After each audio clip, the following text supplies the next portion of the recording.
નાના હતા ત્યારે આપણે ગેમ રમી છે, મોર ઉડે, ચકલી ઉડે, પોપટ ઉડે, એ અત્યારે આપણે પાછી રમવાની છે, હે ને? તમારે હું કહું એ પ્રમાણે તમારે કરવાનું છે. મોર ઉડે, ચકલી ઉડે, મોર ઉડે, કાગડો ઉડે, ગાય ઉડે,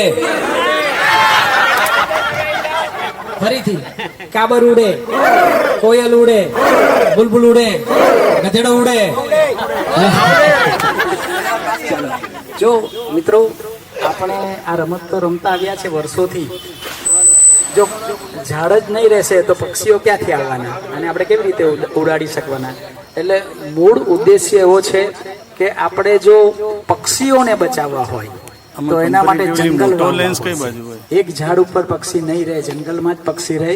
અને આપણે જે અત્યારે આ મિયાવાકી કવચવન ઊભું કર્યું છે, એ કવચવનની અંદર કરોડોની સંખ્યામાં જીવજંતુઓ અને બહુ બધા પક્ષીઓ પોતાના માળાઓ બનાવશે, રહેઠાણ કરશે અને એનું પ્રજનન થશે.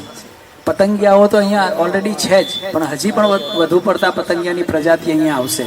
એટલે ઇકોલોજીકલી બેલેન્સ માટે જંગલ જરૂરી છે, નહીં કે ઝાડ. એટલા માટે જ આપણે છેલ્લા 3 વર્ષથી આપણે આ મિયાવાકી સિસ્ટમ મેથડ પ્રમાણે આપણે વન ઊભું કરીએ છીએ. અને આપણી સાથે પ્રતિકભાઈ, રજનીબેન, દેવકરણ ભાઈ જેવા પ્રકૃતિ પ્રેમી લોકો જ્યાં સુધી રહેશે ત્યાં સુધી આપણે જંગલ વાવવામાં પાછળ પડીશું નહીં. અને અમે આવા સુરતની આજુબાજુ અને ભારત દેશમાં હજારો જંગલ ઉભા કરવા જઈ રહ્યા છીએ. અને પ્રકૃતિની કૃપાથી, પરમાત્માની કૃપાથી આપણને કોઈને કોઈ જમીન આપવા વાળું મળી જ રહે છે.